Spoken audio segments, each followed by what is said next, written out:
Hi everyone! In this video, I'm going to talk about an important step in programming which is often neglected, and that is testing. Together with it is debugging.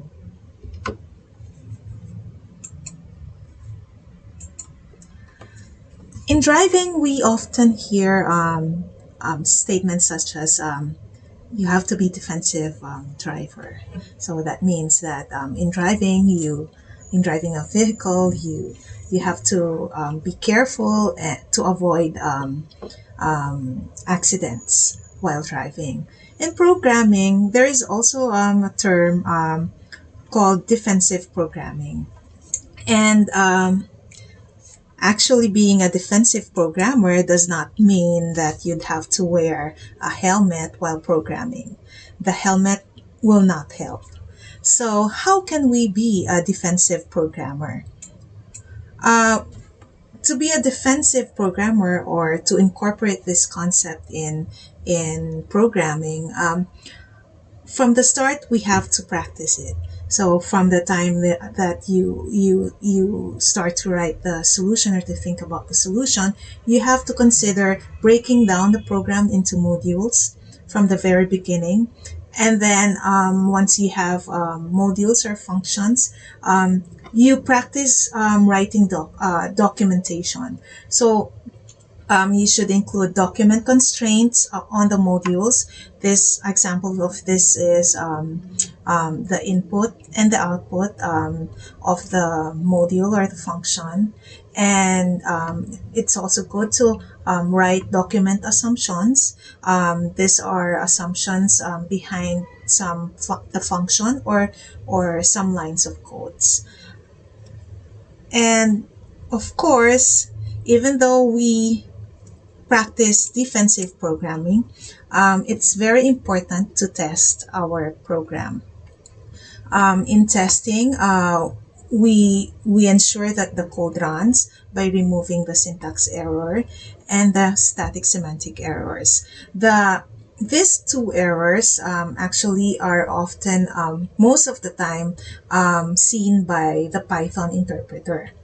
And aside from that, testing does not stop that. In testing, we have to create or design set of test cases. So these test cases include input-output pairs. So we design, or we try to input a value or certain input to the program, and what is the expected output according to the specification. So we do not have just one input-output pair. In our test cases should have several input-output pairs for us to test thoroughly the program. So there are three kinds of testing. There is a one that's called unit testing, wherein we test one unit or function separately, see if it functions correctly. And then there is regression testing, which is a test for bugs that come from code change or additional program. If ever we see bugs or errors during regression testing, we go back to unit testing again, and we have to test all the functions separately again. Another kind of testing is the integration testing, which is testing the overall program. And if we find a bug or an error during integration testing, we go back to the unit testing again. The mistake that we often do is that we do not do unit testing and regression testing. We tend to rush to the integration testing, especially if you're the only one who programmed or who created the code. So I know it's easier to do just the integration testing, but if you see later on several bugs, it will be painful to debug or to find the errors and to correct them. It's a good practice to really do the unit testing and regression testing, even if you're the only one writing the program. And these are some testing approaches that we often do. Um, we do intuition about natural boundaries to the problem. For example, if the problem or the program expects integer input, so we try several values. For example, we try negative, 0, and positive integers as input and see what happens to the program. If there are no natural partitions, we can do random testings. And then the more tests that we do, the higher probability that the code is correct. So although of course we won't be sure with this all the time, but then it's better to do more testings, do more tests, even if you don't know the natural partitions with the program input.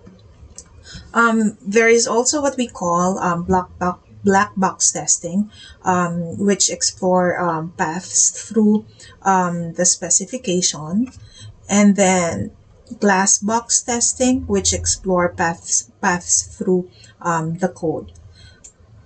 Black box testing is designed without looking at the code, so it's more advisable that someone else, rather than the implementer or the one who write the code, do the black box testing to avoid biases. The nice thing with this is that the testing can be reused, or the testing plan and testing cases can be reused even if the implementation changes. And then in this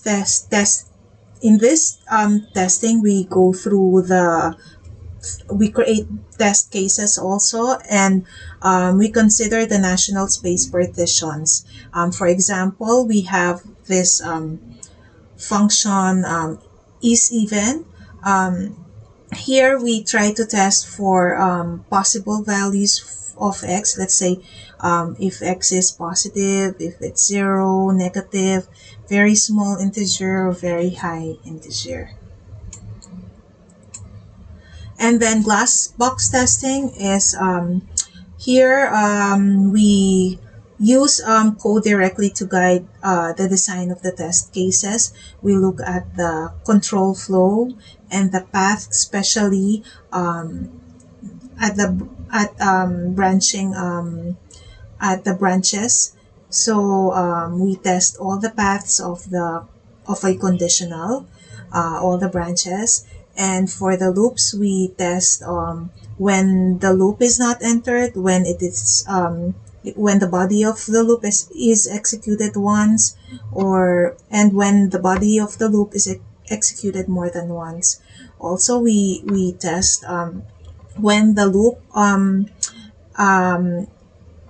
catches, or when the loop exits from the body of the loop. So the problem or the difficult part with glass box testing is that there could be missing paths. I mean, we may not be able to cover all the paths, and then it's somehow difficult to go through all the possibilities that the loop of the loop, because the loop can have many iterations. And then if the implementation or the coding approach changes, the testing the test cases has to be changed as well, because this one is based on the code directly. And although we although we try our best to test and to write our code in a way that there won't be bugs anymore, but it's quite impossible not to have or not to encounter bugs. So debugging definitely is always there, will be big part in your programming. And we can only learn this by doing, and somehow I can say that this has a steep learning curve. So yeah, the only way to learn is to practice. Um, there are tools that we can use to debug. So these are most of the time built in the IDE.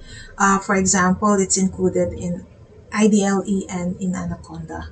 However, for me, even up to now, for debugging, I always use the print statement. That has been very useful for me. And of course, I use my eyes and brain and my imagination to systematically hunt the bugs. Print has been my partner for a long time now. Print, we put the print to test some hypotheses that we have, and the place to enter this is upon entering a function, and then we print the parameters or values of the parameters, and then we also print the result of the function. We can also it's a good practice also to put the print halfway in the code to see how the value changes along the way, and then that's to see actually which part of the code gives us the mistakes. So here are some steps in debugging. Actually, debugging is like investigation, doing an investigation. You study the program code. We want to know how we got the unexpected result. So that's the key in debugging. We want to see if it's part of a larger set, if it's if we can see pattern. Let's say we give some input, and then if do we see some pattern with the input output pairs that we are getting, and then here also, since it's like an investigation, it's like applying scientific method. We study the available data, we form some hypotheses, and we test that by doing experiments, we through test cases, and then we see the behavior, and using, for me in my case, I use printf to see which parts or which line in the program gives me an erroneous result. So as I said, this is a skill that you will develop along the way. So do not be impatient, and just practice, and try to look at the patterns. If your program has error messages or gives you error messages, these types of error are actually easier to debug or to solve, because Python will give you the message and will give you the line number on where the error occurred. So here are some examples of the error messages: index error, type error, name error, and syntax error. However, if you do not get any error message, you have some logic errors, meaning you got an unexpected output given an input. So this one is really harder to solve. This is the part that you would really at times take hours or even days to solve. So when we have this logic errors, what you could do is you just think about it first. Sometimes you have to write. Sometimes it helps to explain your code or your algorithm to someone else, even if that person is not a programmer or won't understand a thing, because it helps at times to just say it or to narrate your solution. And for me, it works that, let's say, after 30 minutes, and I don't get the solution, or I don't see the bug, I take a break. I take some snacks. So, and then at times, while eating, I get to know, or to see where the problem occurred. So yeah, you can really take a break at times, and most of the time that one helps. Here are some tips. Do not write an entire program. Do not write, test, debug an entire program. What you should do is to write a function, test it, and debug the function. Write more functions. Basically, it's better to break down your problem into smaller sub problems. So, and those are problems, you create functions, or solution, or write code for those smaller functions, and then do integration testing. Don't change the code, test the code, and forget where the bug or the changes was made, and then you'll realize, oh, I forgot which part or which line I changed. So, and then you panic. Don't do that. What you'd have to do is back up your code first before changing anything, and then write down comments. You test the code and compare the new version with the old version. For me, what works is I always comment out the old, let's say the old line of code, and then I write a new one that replaces that line of code. However, after a while, I tend to have more comments in my source code, in my file, than the actual lines of codes for the program. So, and then that's the time I realize that I have to clean up my code.